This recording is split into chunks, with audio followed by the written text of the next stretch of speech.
Ok, entonces el día de hoy vamos a empezar tema nuevo que es algoritmos genéticos, que sería nuestra tercera unidad, aunque en el temario aparece como cuarta, la vemos antes para que si quieren hacer el proyecto final de esta unidad, pues lo puedan hacer. Aunque yo creo que el que te da más tiempo de hacerlo, pues es el de lógica difusa, ¿no? Como ya lo vimos antes de vacaciones. Ok, al principio les pongo algunas citas, algunos pensamientos que hablan un poco de cómo es la evolución de los seres vivos. ¿Okay? Lo primero es un pensamiento de Leonardo da Vinci que, aparte de ser un gran inventor y otras cosas, pues era un gran observador de la naturaleza, ¿no? Y él hablaba de que aunque el ingenio es muy importante en el ser humano, en realidad, no hay nada mejor, ni nada más sencillo, ni nada más eficiente que aquello que se genera en la naturaleza, ¿no? No hay nada que sobre. Por ejemplo, en las clases de natación, por ejemplo, te enseñan a nadar como delfín, como rana, ¿verdad? Porque esas son los movimientos más eficientes que tenemos para desplazarnos en el agua, ¿no? Eh, otro pensador fue Johannes Goldsmith. Él hablaba de que en la naturaleza se va a perpetuar aquello que nos está resultando mejor. Y por eso es que lo que está ahí, pues resulta de un proceso como de selección, ¿no? Ahí todavía no hablaba de la selección natural ni nada. Eso viene después, cuando Charles Darwin nos dice que esa selección natural se hace a través de conservar y acumular pequeñas modificaciones, ¿ok? Entonces, digamos que nuestra actual situación física, o sea, cómo estamos físicamente los humanos, es producto de pequeñas modificaciones que fueron surgiendo a partir del tiempo y que ahí se fueron acumulando, ¿no? Y ya, bueno, hablando de algoritmos genéticos, ahí en la revisión histórica lo veíamos, teníamos que en los 60 surge algo que se llama las estrategias evolutivas, en donde se tratan de optimizar funciones. Cuando nosotros veíamos optimización de funciones en el área de matemáticas, pues era muy fácil cuando teníamos un intervalo de valores, eran pocos los valores y lo que hacíamos era calcular esa función en diferentes puntos, ¿no? Entonces, ¿qué pasa cuando en lugar de tener tres elementos que son los parámetros, ahora tenemos muchos? Entonces ya no es tan simple encontrar ese punto en donde la función o el desempeño de lo que queremos, pues es mejor. Ahí les ponen el ejemplo de alas de avión. ¿Cómo podríamos nosotros diseñar unas alas de avión que sean no solamente, no sé, aerodinámicas, no solamente sean, o sea, buen diseño, sino también buen desempeño? Por ejemplo, tendríamos que hablar de ángulos, de materiales, de grosores, de ubicaciones en el avión, no sé, muchos detalles para encontrar aquel desempeño mejor de ese diseño que queremos, ¿no? Y ahí ya no es tan simple, porque para una misma, por ejemplo, para un mismo ángulo, pues tendríamos que probar varios materiales, por ejemplo, y varios grosores, y varias ubicaciones. Y no solo eso, sino hay elementos que interactúan con las Doctora, alas. Vale. doctora, creo que se trabó durante mucho tiempo, entonces no lo escuchamos. Sí, de pronto como que no se escucha. Es como si, es que me dijo acá el mensaje de que estaba inestable, pero yo no me sentí que me estaba trabando. A ver, entonces déjenme. Bueno, voy a continuar la grabación, aunque igual y se repita, porque igual y si se está grabando correctamente de este lado, no lo sé. Les hablaba de las estrategias evolutivas en donde se optimizan funciones que no son tan simples. Lo que hemos visto en matemáticas, en la optimización de una función, por ejemplo, función XY o función XYZ, pues es muy fácil porque, perdón, cada variable tiene un intervalo, ¿no? Y entonces empiezas a hacer combinaciones, ¿no? El valor de X, el valor de Y y el valor de Z. Y empiezas a hacer para todos los valores de X, los combinas con todos los valores de Y y con todos los valores de Z, y empiezas a hacer como un match, ¿no? Y de ahí puede salir cuál es el mejor elemento o la función más alta, dependiendo de lo que queremos, porque podría ser la función más baja, ¿no? En donde tenemos el mejor desempeño, ¿ok? Pero el problema es cuando yo tengo funciones que no son tan simples como X, Y, Z, ¿ok? Que ya estamos hablando de muchas variables. Ahí, hacer un algoritmo de fuerza bruta, en donde yo combino todo con todo, pues sería infinito, ¿no? Porque ¿cuándo voy a encontrar todos los elementos? O sea, hagan de cuenta, si cada variable tiene muchos valores y yo empiezo a hacer combinaciones de unas con otras, se vuelve un conjunto infinito. Entonces, una estrategia de fuerza bruta sería muy complicado. Aquí es donde empiezan a hablar de estrategias evolutivas, en donde la estrategia de los valores, como se van moviendo, ya no son sin objetivo, digamos. Ya tienen una forma de hacerlo. O sea, como una selección artificial. Exactamente. O sea, ya no es... O sea, yo tengo este valor de la variable, pero sé que si este es un buen valor, ahorita vemos cómo se genera, pues entonces hago una pequeña variación de esa, ¿no? Si es un mal valor, entonces hago una variación muy grande de ella para que entonces me aleje de ese valor que no es bueno, ¿no?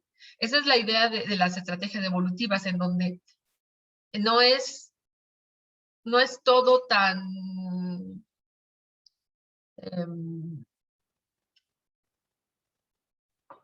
digamos, así como espontáneo, digamos. No es tan espontáneo, sino como que vas trabajando una estrategia hacia un punto en donde crees que es bueno, ¿no?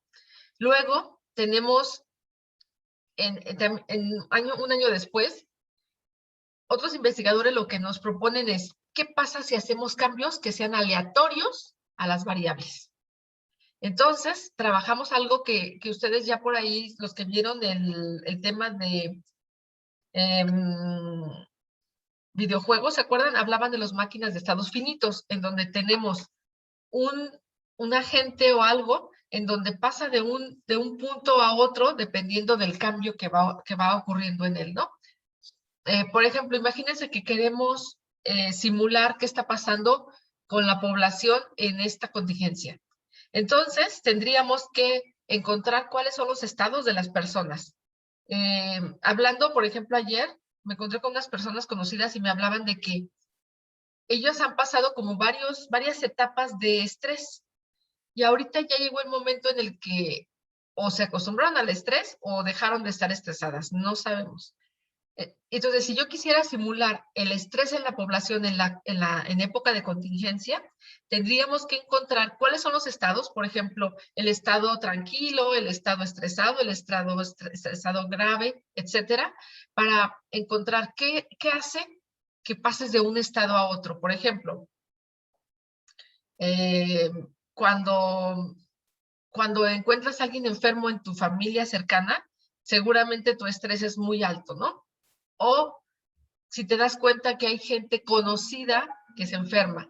Entonces tendríamos que modelar todo eso para pasar de un estado de estrés leve a un estado más grave, etcétera, de tal forma que pudiéramos encontrar cómo pasar de uno a otro a través de condiciones que se dan. A eso se le llama la máquina de estados finitos. Y bueno, hablando de cambios aleatorios, lo que tendríamos que hacer es que las personas que estamos simulando, aleatoriamente dijéramos, bueno, pues le ocurre algo que puede ser desencadenante de estrés, ¿no? Y empezáramos a mover, ¿no? Ahora se vuelve estresado, ahora se vuelve tranquilo, etcétera, ¿no? Bueno, ya en todos los 60 pues ya surge el tema de algoritmos genéticos. Y es una forma en que yo puedo aplicar lo que ocurre en los sistemas naturales de adaptaciones a un sistema artificial. Esa es la idea de encontrar esto. Perdón, me vienen a preguntar cosas. Ok, luego,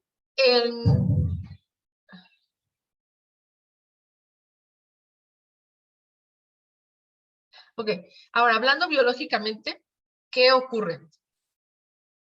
Cada individuo, cada persona, cada ser vivo, lo que tenemos son características visibles y no visibles, ¿ok? No sé, de las no visibles, hablando, por ejemplo, podríamos hablar de el manejo del estrés, del tipo de personalidad, de la factibilidad de que tú te puedas estresar, el manejo de la ira que tienes, los valores que manejas, etc. Y hay características que sí pueden ser visibles o sí pueden ser medibles. Por ejemplo, tu altura, tu color de pelo, no sé, tipo de sangre. O sea, hay características que podemos inferir a través de una medición o ver, y hay otras que no son tan fácilmente identificables. Entonces, estas dos características se forma lo que se le llama el fenotipo del individuo. ¿Okay? Ahora, este fenotipo, estas características visibles y no visibles, son el resultado de lo que yo tengo en mi genética y lo que el medio ambiente me está dando. ¿Ok? Por ejemplo, hay estudios que tratan sobre gemelos que son separados al nacer. Los gemelos tienen la misma carga genética, el mismo código genético, ¿ok? Entonces, si todo dependiera de la genética, pues entonces los dos tendrían que tener las mismas características visibles y no visibles, ¿ok? Pero, ¿qué sucede cuando los dos son separados o los triates, no sé, son separados? Y en uno de ellos el ambiente es propicio, por ejemplo, para la música, para el arte, para el deporte, para algo, ¿no? Aunque tenga la misma carga genética, uno y otro podría desarrollar habilidades y características que el otro no. Por ejemplo, alguien que hace deporte, alguien que no hace deporte, y si la carga genética era con facilidad para la diabetes o la hipertensión o algo así, uno de ellos sí podría desarrollar y otro no. Porque a pesar de que tiene la misma carga genética, que es como la base, la interacción con el ambiente puede o no desencadenar que se generen estas características. ¿Okay? Entonces, la información que tenemos pues está almacenada en nuestra información genética, y esto está afectado por las proteínas que nosotros podemos producir.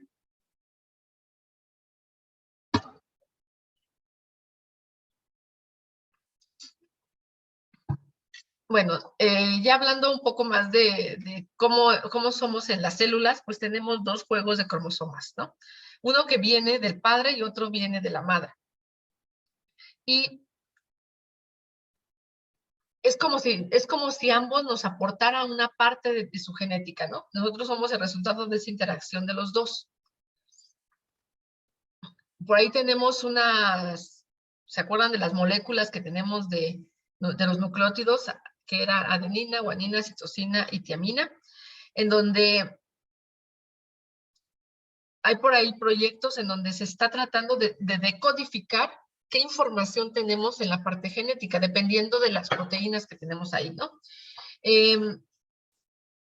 Había por ahí un proyecto que se llamaba el Proyecto Genoma Humano, en donde trataban de encontrar en qué parte de los cromosomas estaban respaldadas ciertas características. Por ejemplo, el gen de la inteligencia, el gen de la obesidad, etcétera, ¿no? Estaban por ahí investigando, creo que incluso hasta de la locura, ¿no?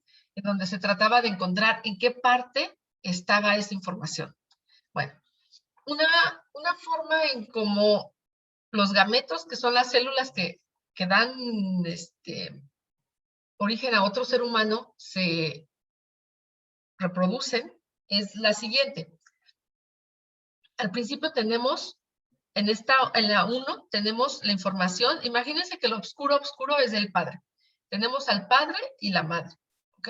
Después cada uno de ellos se duplica, de tal forma que tengo 2 del padre, 2 de la madre, ¿ok?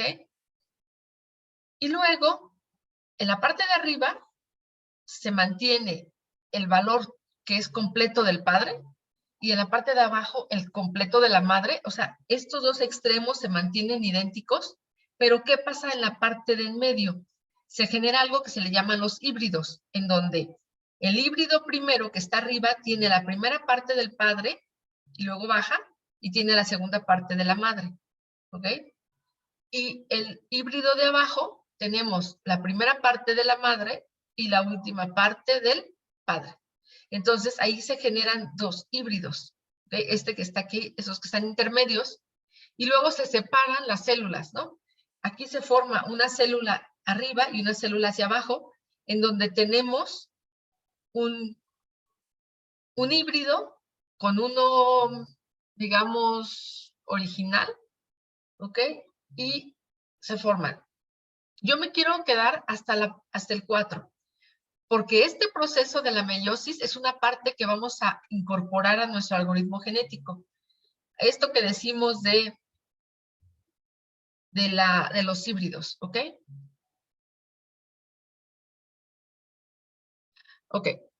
Bueno, luego, ¿por qué los seres humanos somos tan diversos? O sea, físicamente, ¿por qué encontramos tanta variedad? La primera es porque cuando nos reproducimos, pues lo hacemos con personas que no se parecen a nosotros y entonces empiezan a hacerse más diversos, ¿ok? Esa es una primera parte. Pero hay otra parte en donde hay mutaciones, ¿ok? Hay personas famosas que fueron mutantes, no sé. Por ejemplo, Elizabeth Taylor, ella era una mutante que tenía doble línea de pestañas. Entonces sus ojos eran muy hermosos porque naturalmente ella tenía muchas pestañas, ¿no? Entonces esa es una mutación que es una mutación bella, ¿no?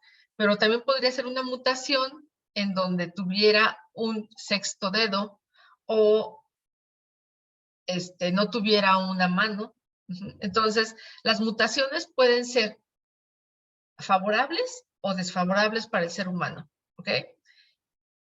Por ejemplo, ustedes no sé si hayan ido alguna vez a un lugar que sea muy alto. Entonces, cuando estamos acostumbrados a cierta altura y llegamos a un lugar en donde hay más altitud, empieza a faltarnos el aire. No sé si alguno de ustedes ha pasado por eso. ¿Sí les ha tocado o no les ha tocado? Sí, creo que sí.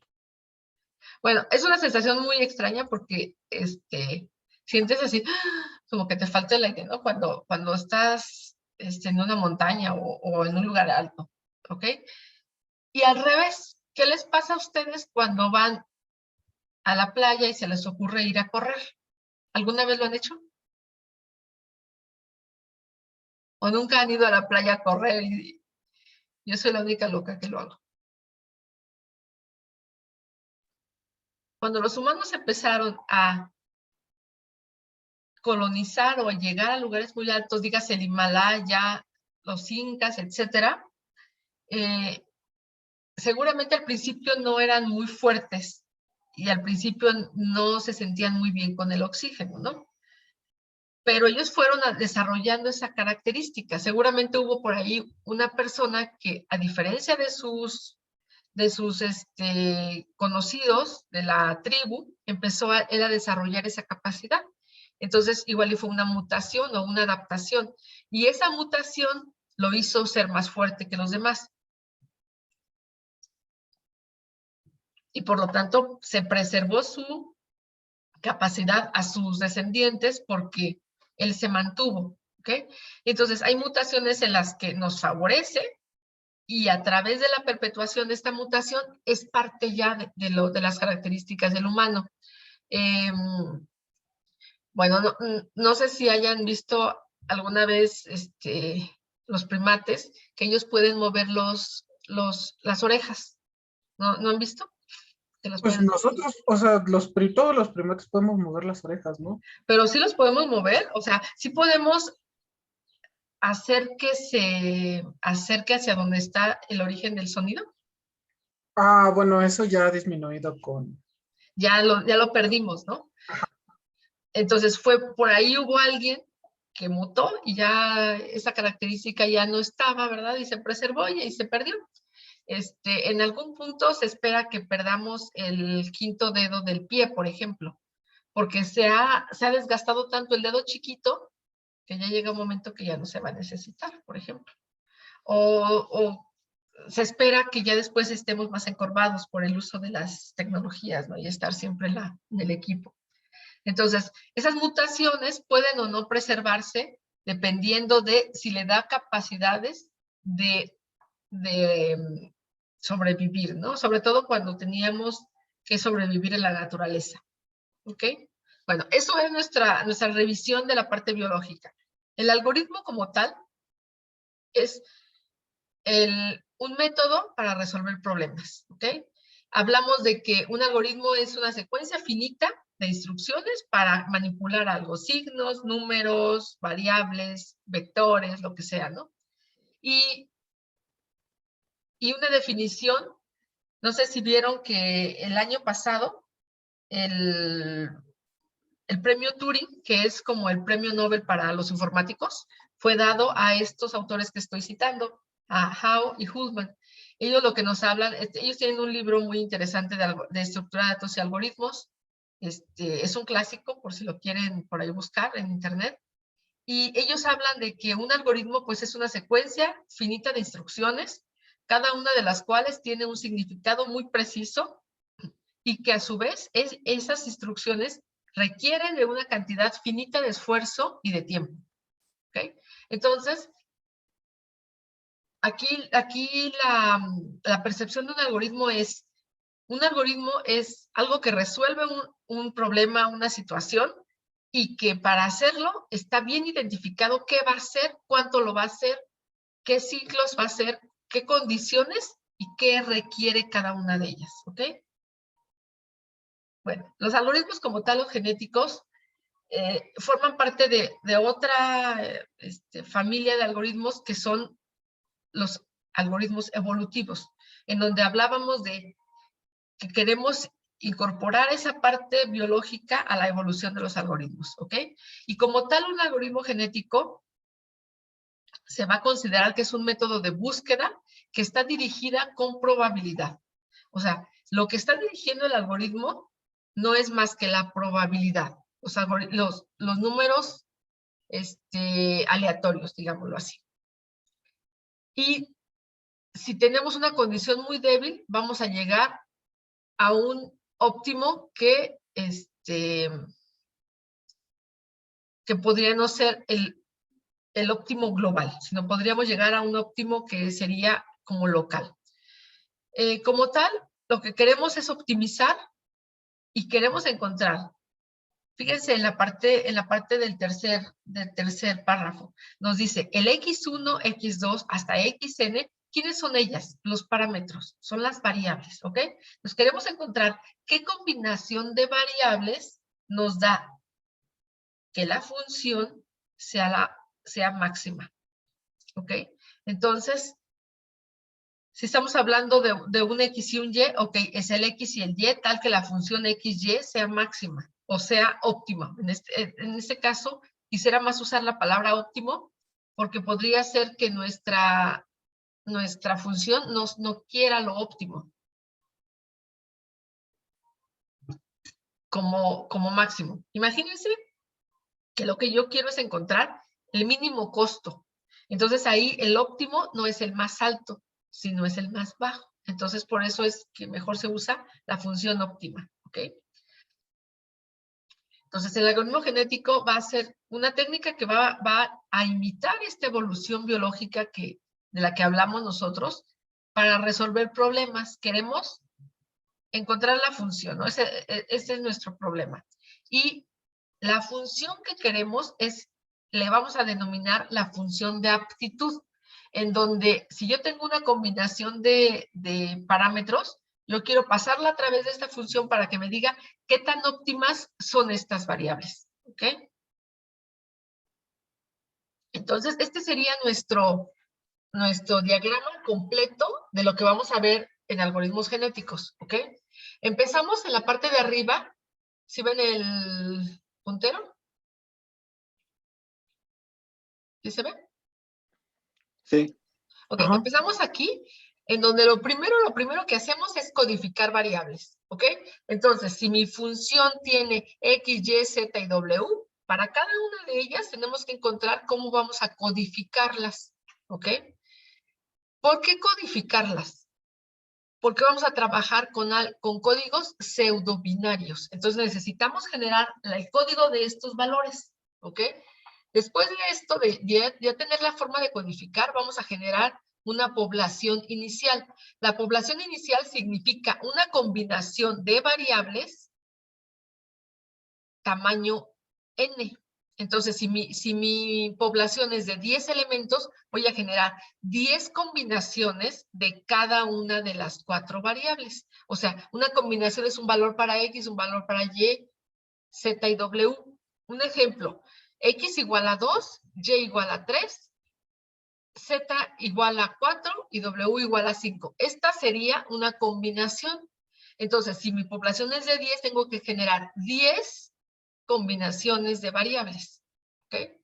Entonces, esta es la primera parte, la generación de esa población inicial. Luego, califico. ¿Qué significa calificar? Estos valores de cada combinación lo paso a través de la función. Imagínense que mi función sea 2x más 3y menos z más w. Esa función recibe los parámetros de mi primer elemento. Los elementos tienen valor de x, y, z y w. ¿Ok? Y entonces yo califico a mi población actual. ¿Ok? Luego, existe una parte de elitismo. ¿Ok? El elitismo es preservar a los mejores elementos calificados. Eso lo vamos a ver a detalle. Pero digamos que aquí, de la población que tenemos, de los 10 elementos que estoy supuestamente poniendo, yo paso los mejores elementos. ¿Ok? Entonces, imagínense que yo tengo 10 elementos. 10. Y de estos 10, los 2 mejores, voy a pasarlos a la nueva generación. ¿Ok? Entonces, en la nueva generación solamente tengo 2. ¿Cuántos me faltan por llenar? Sí, dijimos que era de 10 la población original. 8. 8, ¿ok? Entonces, estos 8 voy a generarlos como 4 pares, ¿sale? Este va a ser mi primer par, segundo par, tercer par y cuarto par. Estos pares, aquí están. Selecciono 2 elementos distintos de la población original, los cruzo a través de lo que hablábamos de generar híbridos, ahorita eso lo vamos a ver, ¿ok? Los voy a mutar para que tengan cambios y los integro a la población nueva. Entonces yo tenía 2 por elitismo. Generé el primer par, ahora tengo 4, ¿ok? Entonces pregunto, ¿se completa la nueva generación? No. Entonces me regreso a seleccionar 2, cruzarlos, mutarlos y preservarlos a la siguiente generación. Ahora tendría 6.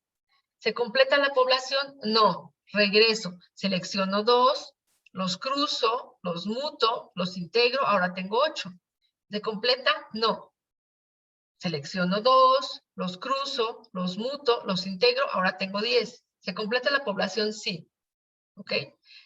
Esta nueva población es la segunda generación. La primera generación fue la original, la segunda es la 2. Entonces aquí pregunto, ¿se completan las generaciones? Este es un parámetro que requiere el algoritmo. Entonces imagínense que si mi algoritmo dice que generaciones son igual a 4, ¿se completan? No. Entonces me regreso aquí, vuelvo a calificar, vuelvo a generar por elitismo y vuelvo a generar pares y pares y pares hasta completar, hasta que termine la cuarta generación. En la última generación, cuando ya la completo, la vuelvo a calificar y de ahí selecciono al mejor elemento. Y terminé. Este es un algoritmo genético simple. ¿Ok? De forma muy general, ¿alguna duda? Porque ahorita no hemos visto detalle de ninguno de estos procesos. Pues no por el momento. ¿No? Ok. Ahorita nada más es tener la idea de qué estamos haciendo, ¿ok? Entonces, el algoritmo genético simple necesita que le alimenten con ¿qué función va a optimizar?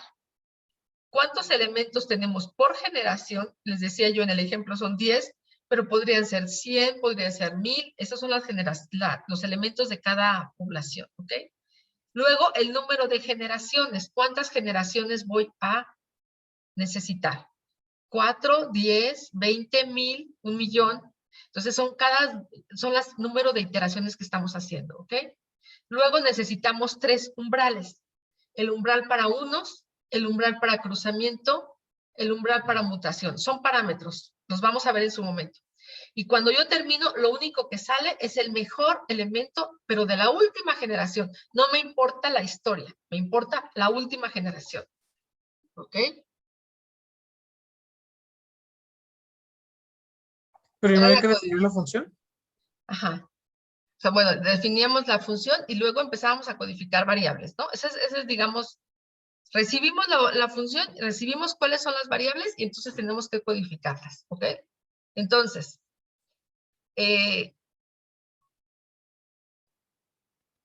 cada variable, ¿ok? Bueno, en primera, cada elemento necesita tener valor de cada variable. Entonces, si mi función tiene como entrada X y Y, entonces cada individuo va a tener un valor de X y un valor de Y. ¿Ok?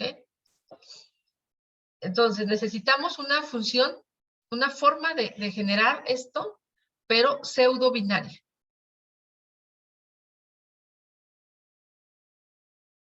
¿Ok? ¿Por qué pseudo binaria? ¿Por qué creen que no usamos una forma de codificar puramente binaria? ¿Por qué creen?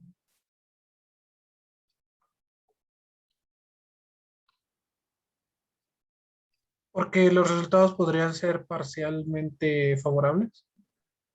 Porque una codificación binaria, así literal, nos daría valores solamente binarios, ¿sale? Entonces, no podríamos codificar, por ejemplo, el más menos 45. Es decir, nos iríamos al siguiente valor. ¿Cuál sería el elemento, por ejemplo?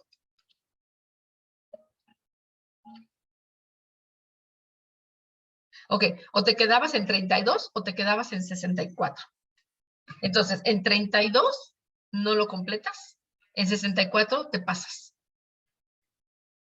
¿Ok? Lo mismo en 80, ¿no? En 80 o te quedas en 64 o te pasas a 128, pero no te quedarías justamente a 80. Entonces, por eso es de que optamos por una codificación, pero que sea parecida a las binarias.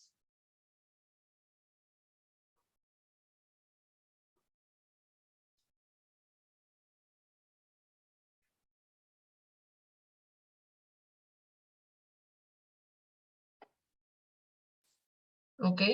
Entonces, por ejemplo, si yo quiero codificar, imagínense que nos dicen que la variable X está de 0 a 80 solamente. Entonces, fíjense cómo se codifica. Empezamos con 2 a la 0. ¿Cuánto representa 2 a la 0? 1, ¿están de acuerdo? Después, 2 a la 1, 2. 2 a la 2, 4. ¿Ok? Si yo quiero saber cuánto llevo acumulado, al siguiente elemento le resto 1. Entonces, por ejemplo, si yo llego aquí y es 4, el siguiente, ¿cuál sería? 8. ¿Están de acuerdo?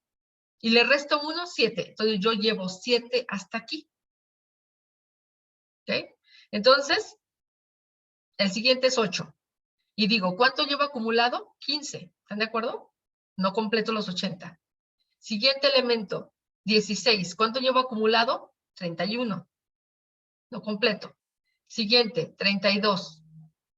¿Cuánto llevo acumulado? ¿Cuánto llevo acumulado?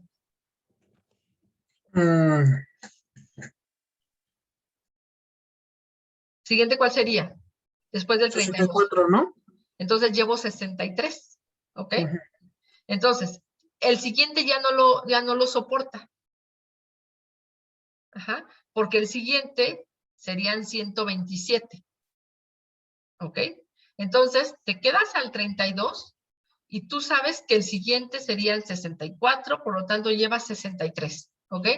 Entonces dices, 80 menos 63, ¿cuánto me falta? 80 menos, ¿cuánto? O sea, hagan de cuenta. Yo llevo hasta 32, ¿están de acuerdo? El siguiente elemento sería el 64. Entonces, yo llevo acumulado aquí 63. ¿Ok? Entonces, ya no me cabe el otro. Ya no me cabe el 64 porque ya me pasaría y sería 127 y ya me paso del 80. Entonces, me quedo en 32 y digo, hasta aquí llevo 63. ¿Ok? Entonces, yo digo, 80 menos 63 que ya he representado, me faltan 17. ¿Ok? Y entonces lo que hago es, de forma ascendente, ubico el 17 donde le toque. Aquí. ¿Para poner 80? Para que complete 80. Ok. Entonces, la idea es que con este vector de 7 números ceros o unos, yo puedo representar desde 0 y hasta 80 y no más.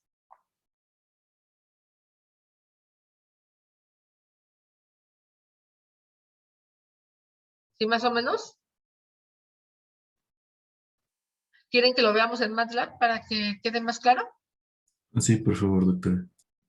Okay. Ahorita, mientras se abre MATLAB, voy a continuar.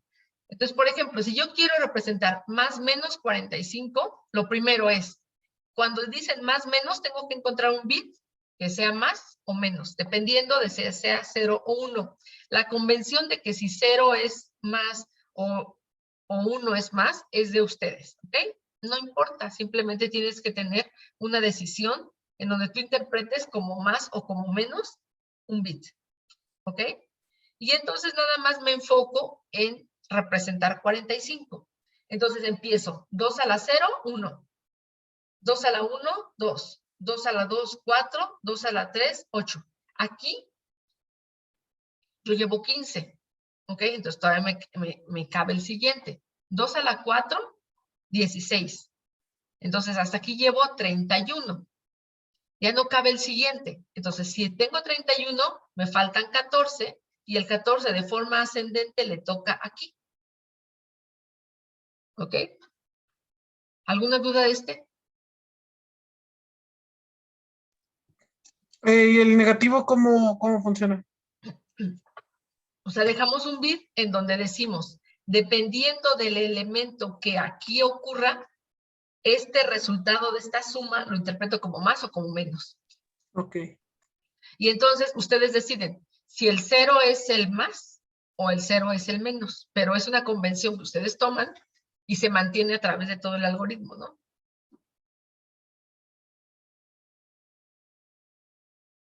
Está tardando en MATLAB, pero ahí va. ¿Ok? Aquí les pongo otro ejemplo. De 0 a 720. ¿Ok? Entonces empiezo a llenar. 2 a la 0, 2 a la 1, 2 a la 2, 2 a la 3, 2 a la 4, 2 a la 5, 2 a la 6, 2 a la 7. Hasta aquí yo llevo 255. ¿Están de acuerdo? Entonces, sí cabe el siguiente, que es 2 a la 8. Pero si yo llego aquí, ya llevo 511, porque el siguiente sería 512, ¿está de acuerdo? Entonces yo llevo 511, ya no me cabe el siguiente. ¿Ok? Porque el siguiente sería a 1023. ¿Ok? Entonces, en 511 me quedo y digo 720 menos los 511, me faltan 209. Y ese 209 cabe aquí. ¿Ok? Imagínense el W, que va de más menos 124. Entonces, dejo un bit para el más y el menos y empiezo a llenar. 2 a la 0, 2 a la 1, 2 a la 2, 2 a la 3, 2 a la 4. Aquí llevo 16. Entonces, el acumulado sería 31. Cabe el siguiente. 2 a la 5, 32. Hasta aquí llevo 63, ¿no? No me cabe el siguiente, porque ya el siguiente ya sería 127. ¿Están de acuerdo? Entonces, le dejo, ¿aquí cuánto llevaría? 60 y ¿qué? 63, ¿no? Entonces, 63 menos 124, me faltan 61. Y el 61 lo pongo aquí, en este punto, ¿por qué? Porque ascendentemente ahí le toca.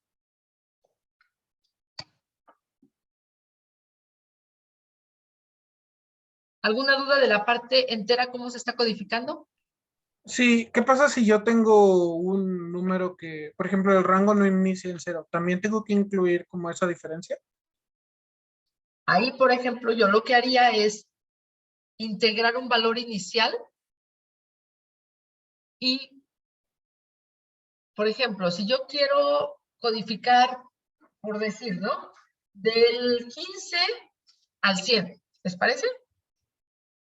Ajá.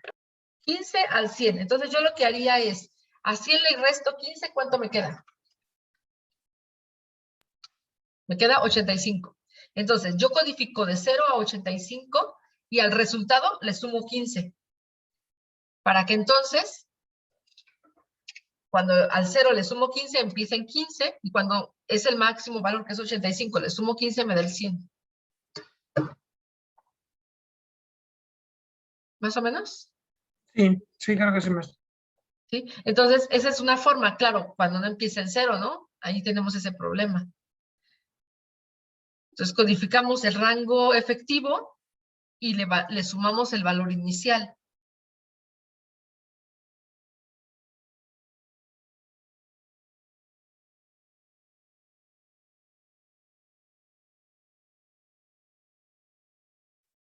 Ahí va empezando. Ok.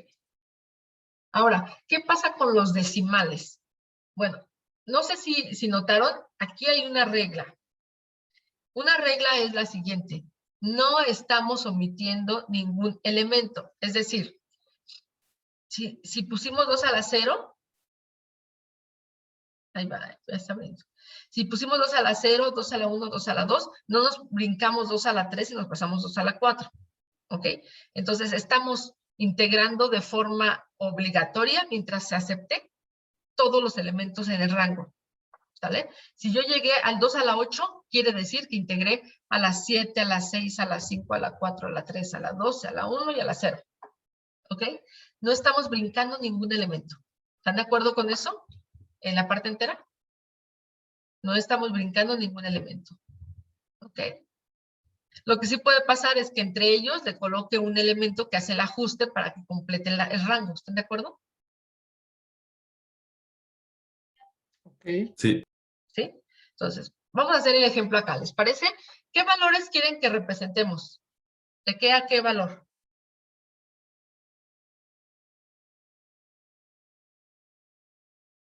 A ver, ¿cuál quieren que ¿Con represente? decimales o sin decimales?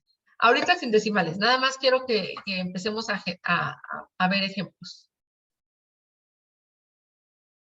¿Qué valores quieren?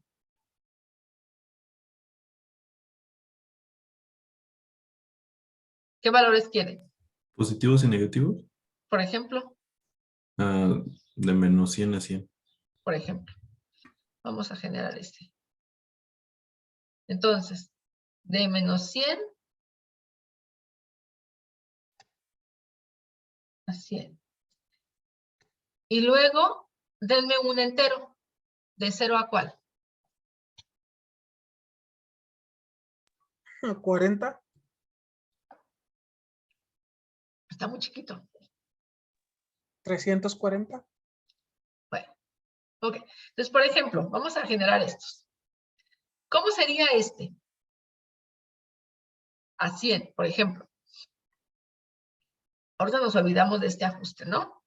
Entonces, si decimos 2 a la 0, 1, 2, 3, 4, 5, hasta aquí llevamos 60 y... ¿cuánto? 3. 63, muy bien. Entonces, si hago la diferencia con 100, me faltan 37, ¿ok? No hay forma que yo genere el 2 a la 8, 2 a la 6 para que me dé el 37, ¿sale? Entonces, el 37 va a ser un ajuste que voy a poner justamente aquí, ¿sale? Ahora, vamos a ver este lado, 340. Hasta 2 a la 8 tendríamos 511. ¿Están de acuerdo? Entonces nos pasamos. No va el 2 a la 8. ¿Ok? ¿Hasta aquí cuántos llevamos? 128. Bueno, sí es el último valor, pero acumulado llevamos 255. 255, exactamente. Entonces, 255, le resto 340 y me falta 85. 85 ya es el ajuste. Y el ajuste va a ir después de este, ¿estás de acuerdo? O sea, va a ir aquí. Aquí voy a poner el 85.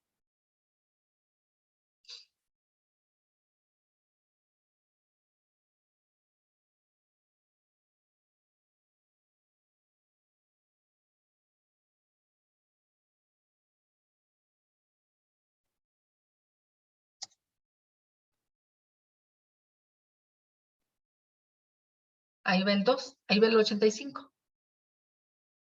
Déjenme ver si puedo eliminar esta. Ok. Así yo tendría que representar el 340. ¿Alguna duda, algún problema ahorita? ¿No? No.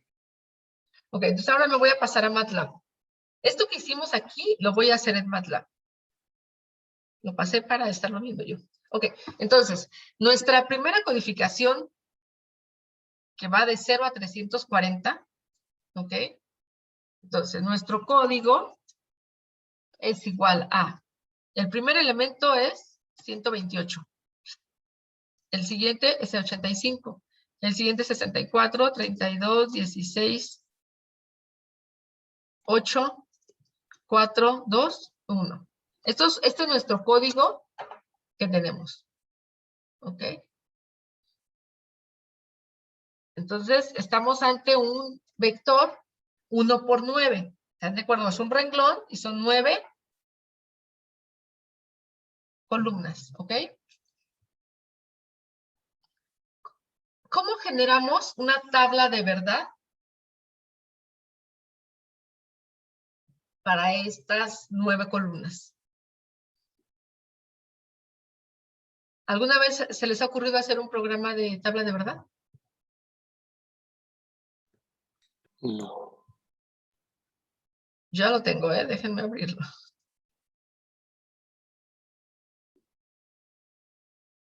Bueno, va a ser de tamaño 2 a la 9, ¿no? O sea, ¿de cuántos renglones va a ser? De 512 renglones.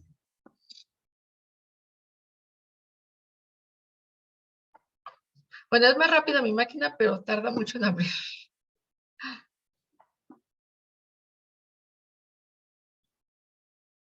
Ok, entonces, aquí lo tenemos.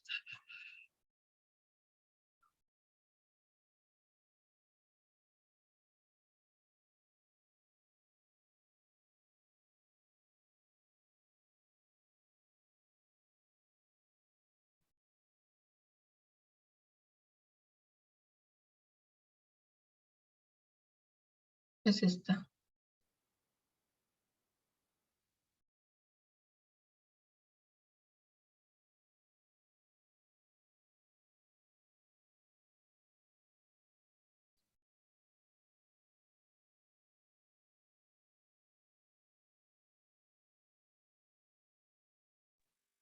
Porque va por potencias.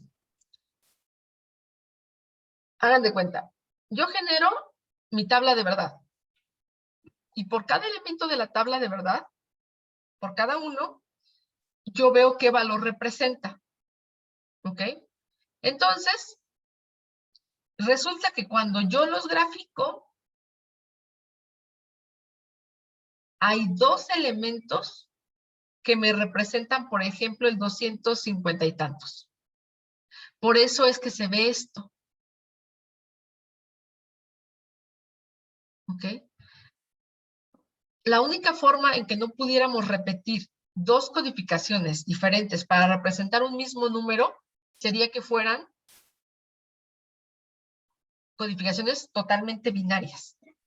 Ah, claro, porque puede haber un momento en el que el 17 valga y el que el 17 no, y de todas maneras se alcanza el número, por ejemplo. Exactamente. Ok. Entonces, si nosotros aquí, por ejemplo, tenemos nuestros valores, ¿no? Y luego a mí se me ocurre hacer algo como valores ordenados es igual a, ¿cómo se llama aquí? Es sortea los valores. Y aquí hago un hold on.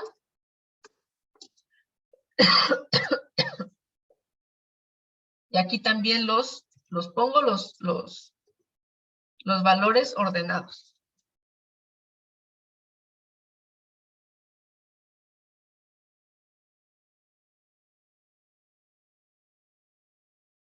Bueno. Creo que se pone así. Para que sea descendente.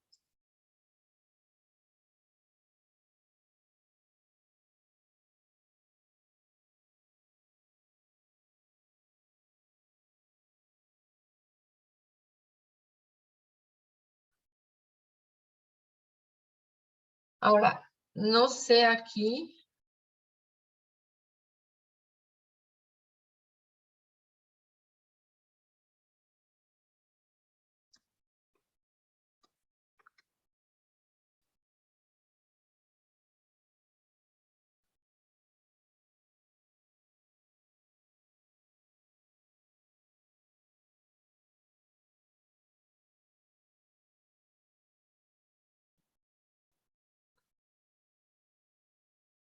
Déjame ver qué me dice.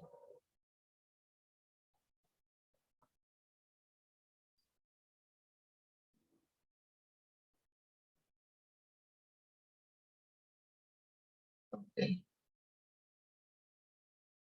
Entonces este 2 va así.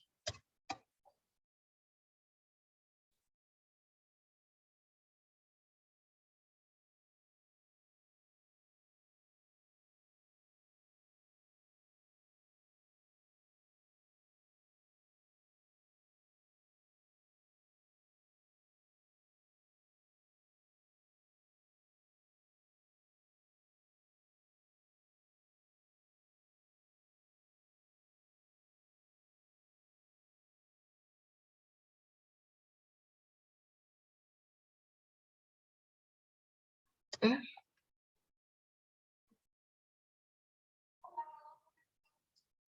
A ver, no sé si aquí se vea mejor.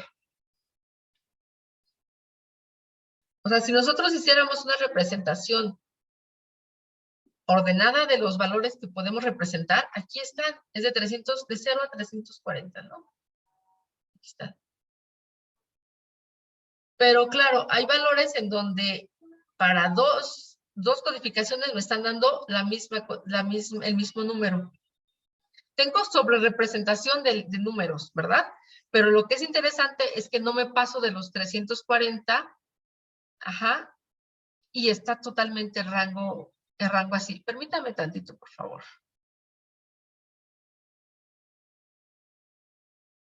Ok, entonces ahí son los valores posibles. Ahora, en el otro ejemplo que estábamos poniendo, ¿se acuerdan? Este fue el primero, ¿ok? Del 0 a 340, y luego teníamos del más menos 100, ¿ok? Bueno, voy a poner esta codificación, ¿ok? ¿Qué va a pasar con el más y el menos? ¿Cómo quieren que sea? el 1 que sea más, ¿están de acuerdo? Y el 0 que sea menos. ¿Están Sí, de está acuerdo? bien. ¿Sí? Entonces, este lo voy a guardar como. Este va a ser nuestra codificación binaria entera. 1. ¿Ok? Y voy a hacer la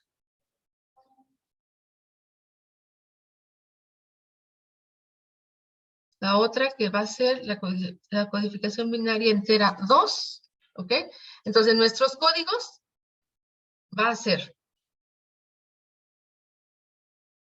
¿Les parece que el primero, como es el más menos, le pongamos un 1?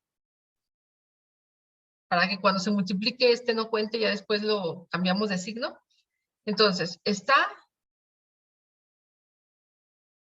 así, ¿no?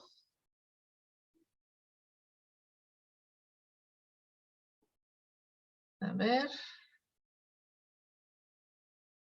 Entonces es 37, 32, 16, 8, 4, 2, 1. ¿Ok? Entonces vamos a generar nuestra tabla binaria de cuántas posiciones. 3, 6, 8. ¿Están de acuerdo? Son 8 elementos. Generamos nuestras tablas de verdad y vamos a, el valor que tenga va a ser nuestra tabla binaria de la vamos a multiplicar y ahí lo tengo. Ahora, cuando terminemos aquí, vamos a preguntar si mi tabla de verdad en esta posición, en la primera columna, es un 1, le dijimos que es el más, ¿ok? Entonces vamos a ponerlo con 0, ¿no? Es 0, esto va a ser para él, este va a ser, perdón, cambio de signo, ¿ok? Y si no, pues ya lo dejamos como positivo, ¿no? Entonces aquí vamos a poner valores en esta posición, es lo que ya tiene, por menos 1. ¿Ok? Entonces con esto voy a tratar de representar todos estos elementos. ¿Ok? Entonces voy a correrlo.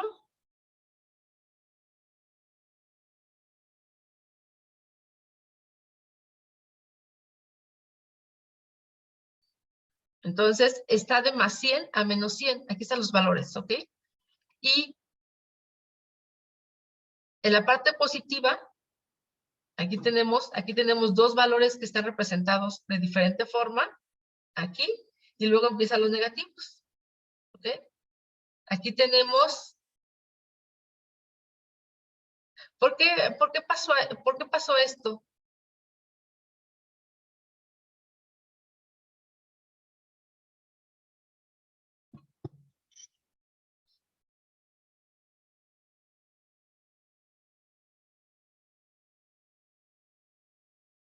¿Por qué creen que pasó esto? Que se va hasta abajo.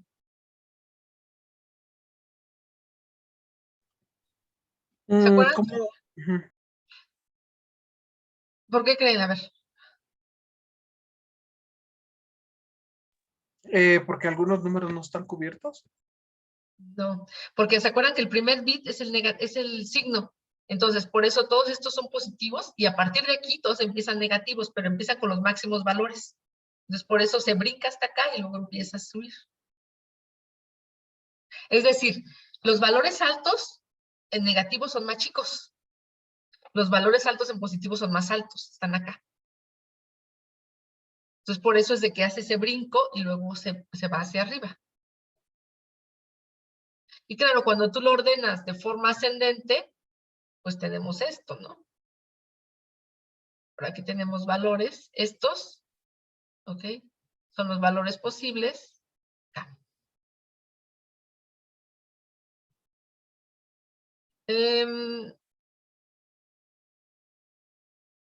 Entonces, al final, lo que quiero que veamos aquí es que esta diferencia entre valores únicos ordenados y todos aquellos que estoy representando me da un margen de sobrerepresentación de valores, ¿verdad? Que, ok, sí es ineficiente, pero esto lo que hace es que tú puedas representar valores que si no lo hiciéramos así,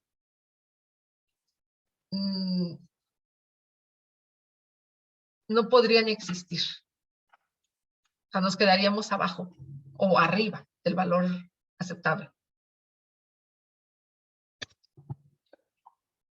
¿Alguna duda, chicos?